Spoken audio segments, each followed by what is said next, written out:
2025 marks the 50th anniversary of the passing of the great Soviet composer Dmitri Shostakovich. One of his most significant works for piano is his 24 Preludes and Fugues. Few pianists have dared to take on the challenge of learning these tricky preludes and fugues, much less performing them all on stage. One such pianist is the great Yulianna Avdeeva, who undertook not only the challenge of performing all of them, but performing all of them all around the world this year, and also releasing an album of the complete Shostakovich Preludes and Fugues. I was fortunate enough to catch her final performance in Madrid of the entire cycle.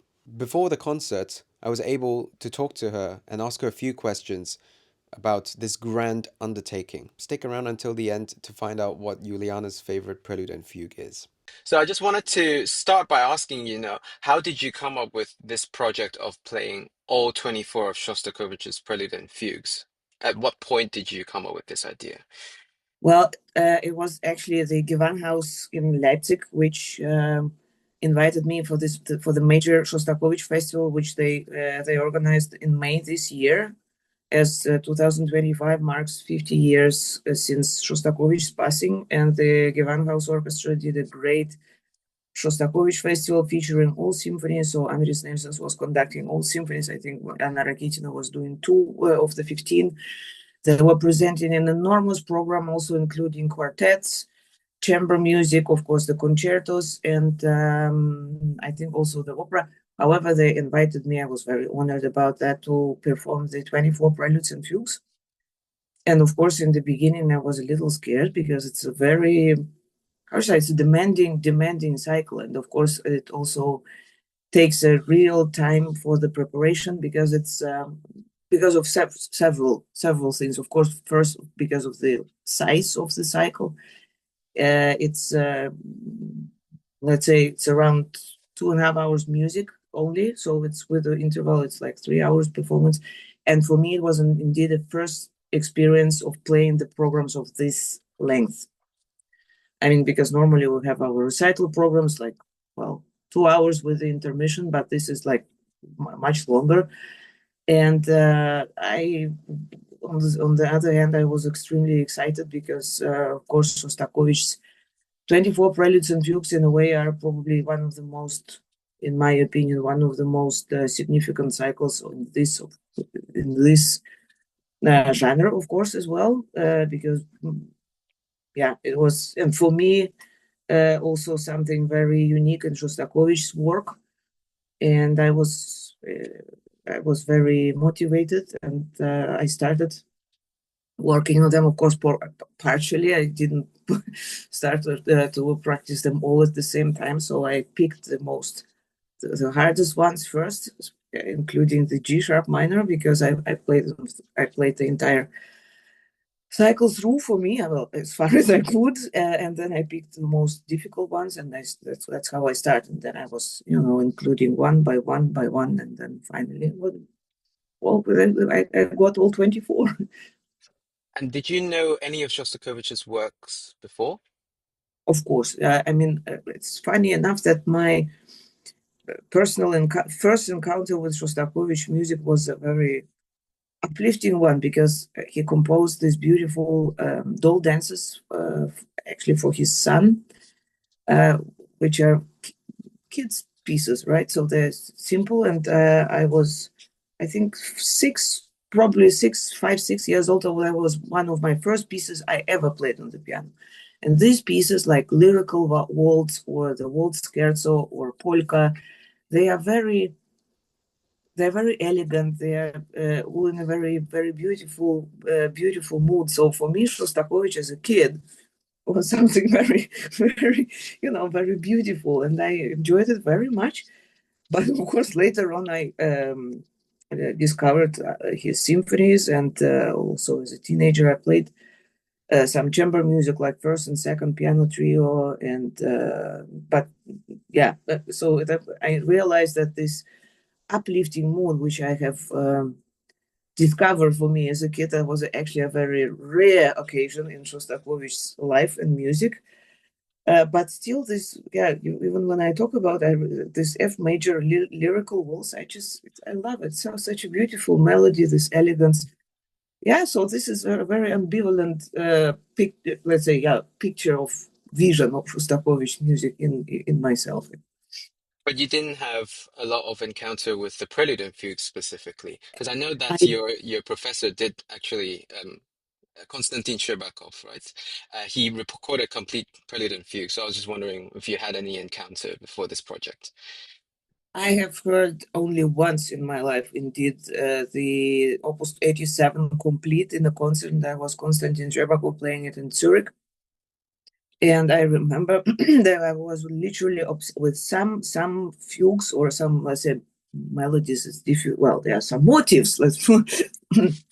I was very much obsessed because it was somehow very, very, yeah, polyphonic on one hand. But one of the strongest impressions which I remember from that is the F minor fugue with this very beautiful, very Slavic subject, which made it somehow it's so easy to memorize, and so somehow I remember I adored this one. And of course, I played actually only D major so far, D major Prelude and Fugue in my life by then on stage. So that was, let's say, my only pair I have ever played before I learned the entire cycle. Yes. Wow, that's very amazing. So I wanted to ask a little bit more, therefore, about how you know, got about. Obviously, it's such a huge work, and then, you know, you hadn't played a lot of it by then, by the time you No. started this project. But you already have such a busy career, and, you know, you're known for playing, you know, really big works like the Hammer Clavier Sonata and things like that. How did you, you know, how did you proceed with learning the entire cycle? Like what was the planning stage or anything like that? Well, as I mentioned first, I need to have my own personal, because I mean, from listening, it's one thing, but I need to feel what challenges I'm facing, right? So I played the entire 24 preludes and fugues as good as I could. I mean, just, yeah, for me. And of course, it was very obvious that some of them, like the G sharp minor, D flat major, the A flat major. So I picked the most difficult ones, challenging for my hands and for my brain. And then I literally integrated them into my practice schedule. So I was at least practicing one fugue, because fugues are mostly more complex than preludes. Although the B flat major prelude, for instance, is a little bit, but it's great for warming up because it scales. It's very so.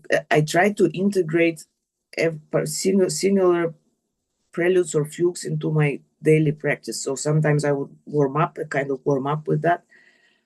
But of course, I think that also now with a certain time, I realize that, of course, for me personally, the regularity doesn't bring a lot to me if I practice very, very hard on one piece 2 days in a row, then I don't play it for 2 weeks, and then I again practice.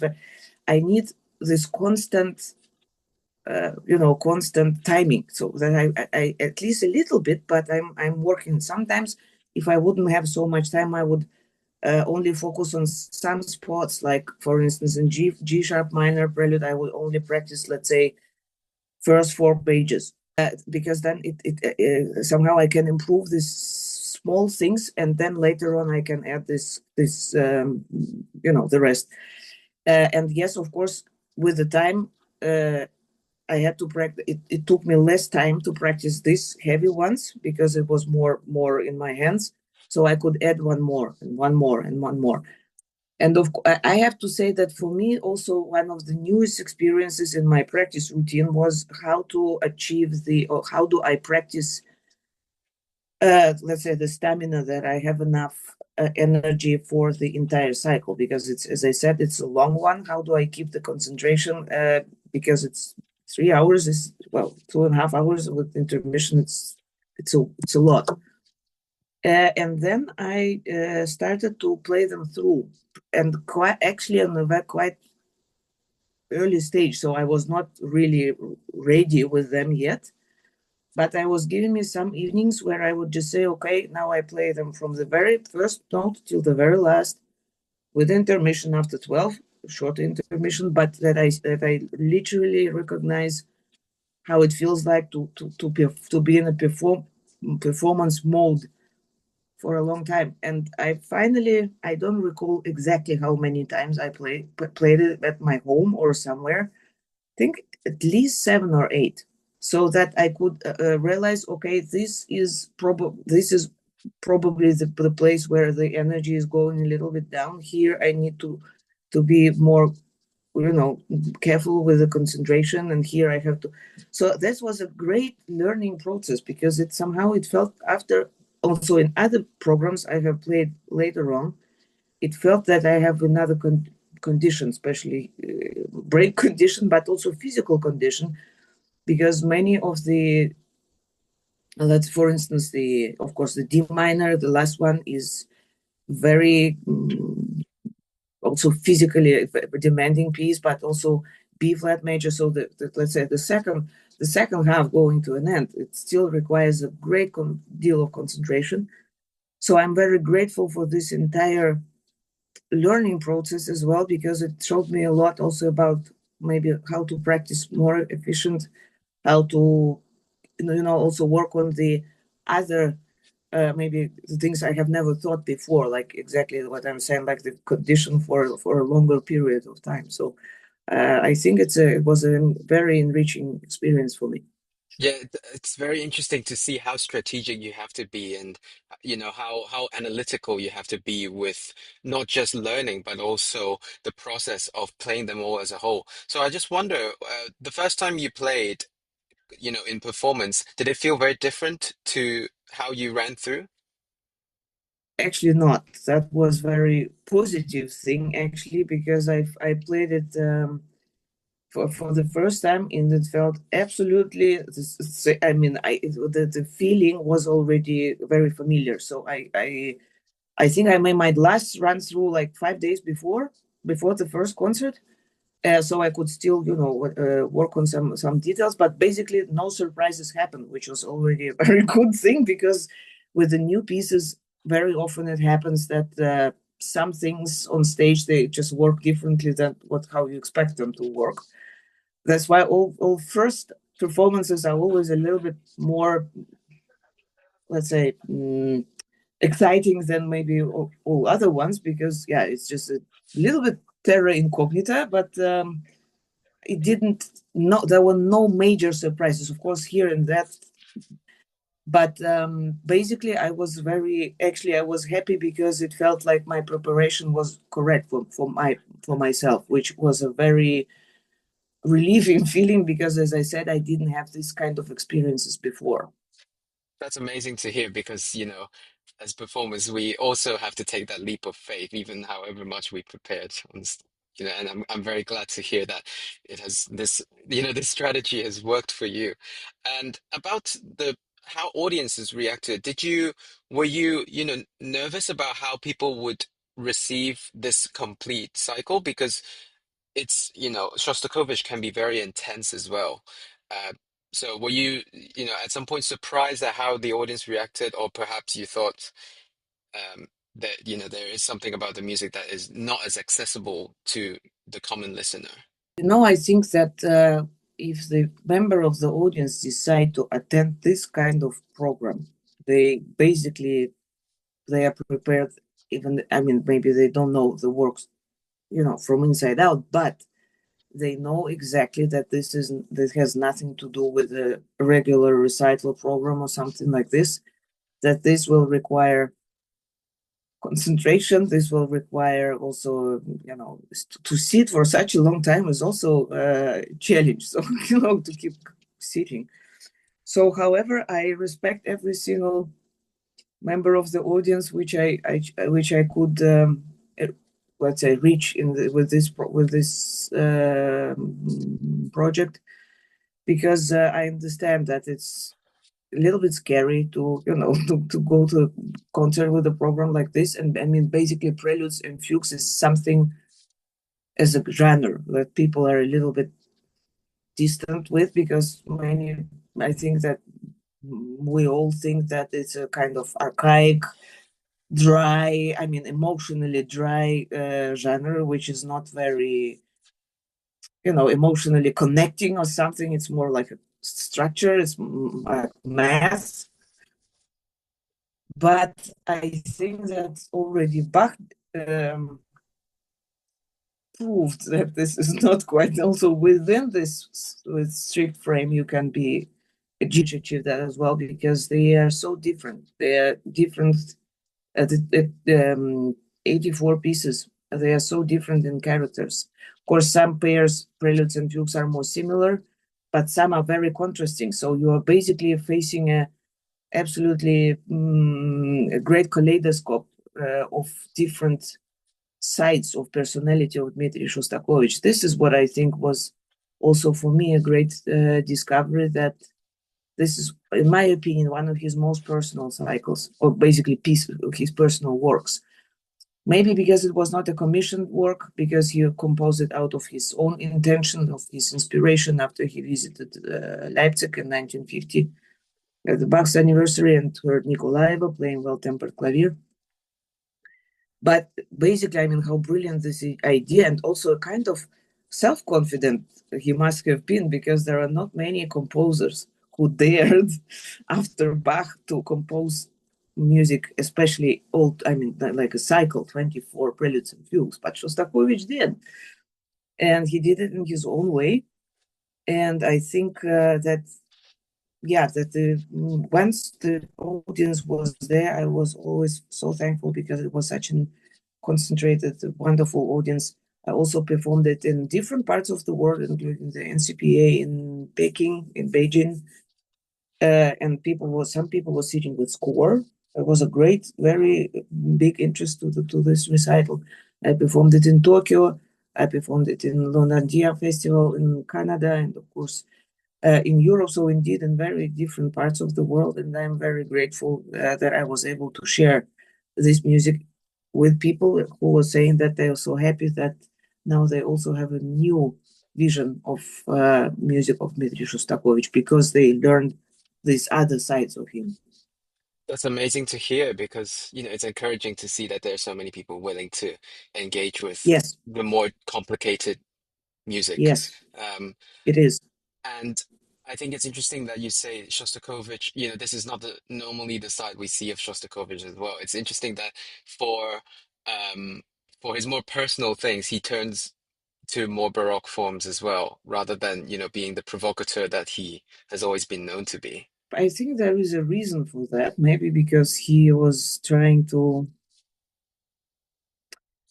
find the, let's say, the challenge and the blessing of the structure like prelude and fugue is, of course, that you have this frame, that you cannot extend everything to the degree where it's like it's just to I have the words of Prokofiev are coming to my mind, who was saying in one of his diaries that the greatest weakness of Russian composers is the form, which I absolutely agree.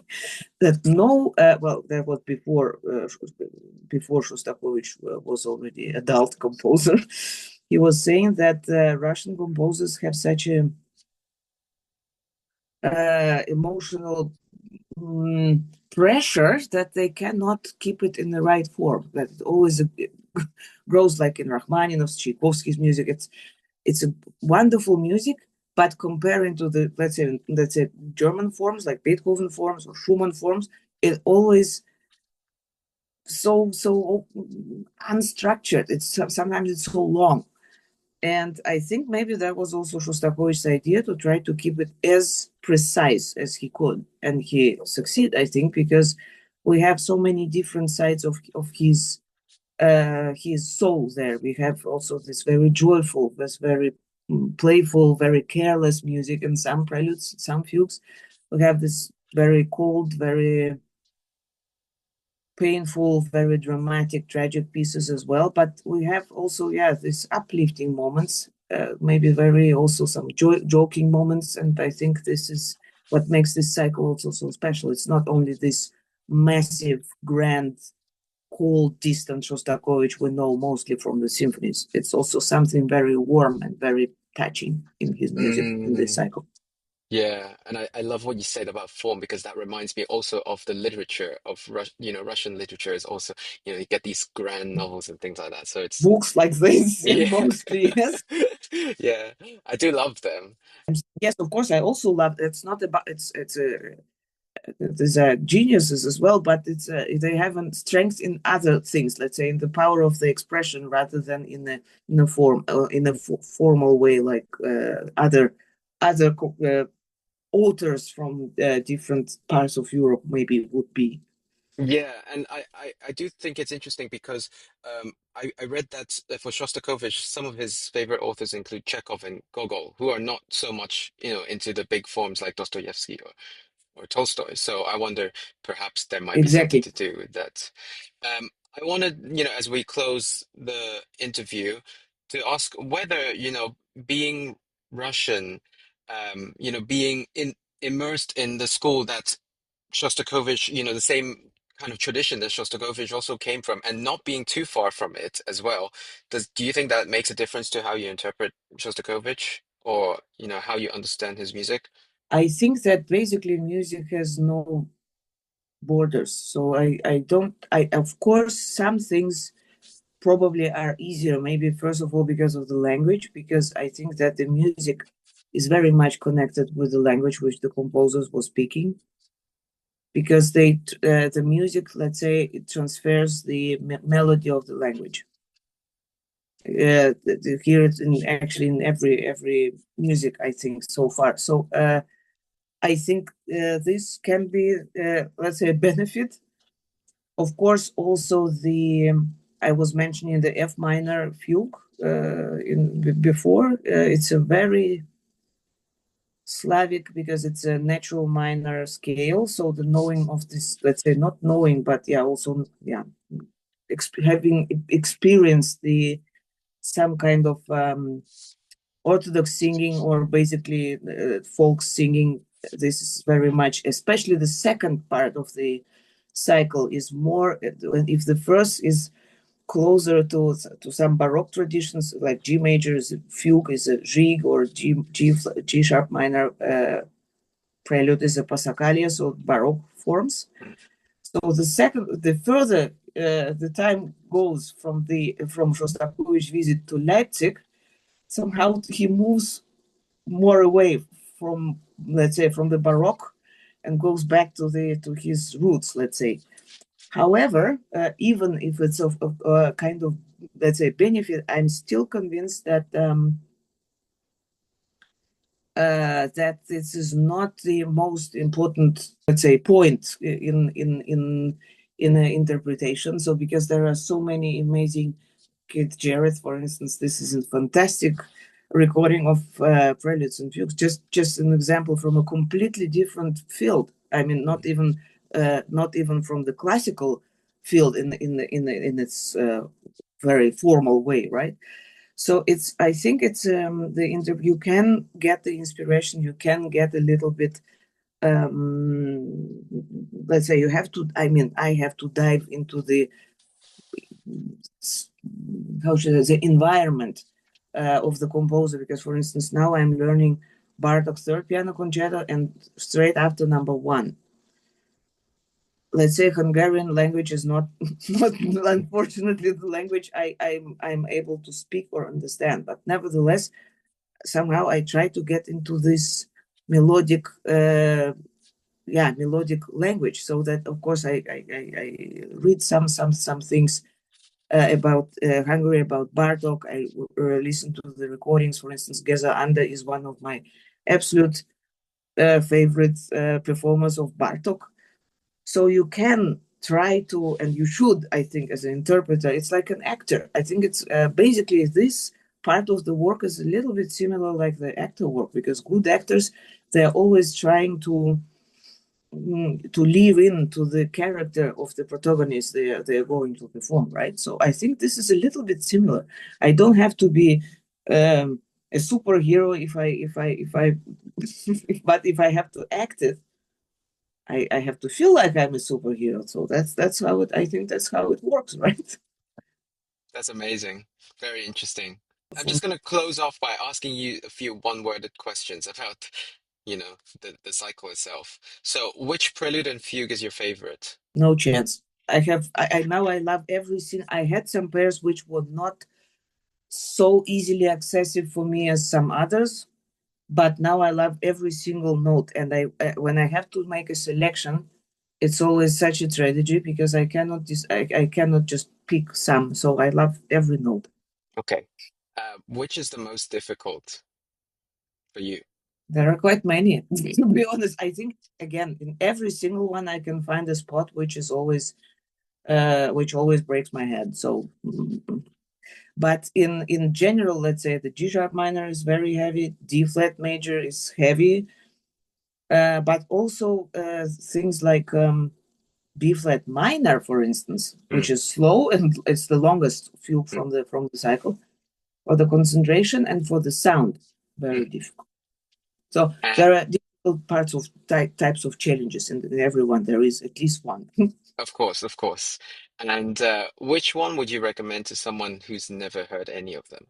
I have a great weakness for the A major. A I love major it. because Yeah. it's so amazing. You would never. I mean, it's such a delight. There is so much light and delight in this music, and it's so. This one is. It's a real. Maybe this is indeed my real weakness. Weakest weakness in this cycle. It's so amazing. A major. If you've stuck around and liked the interview, please subscribe for more content on classical music.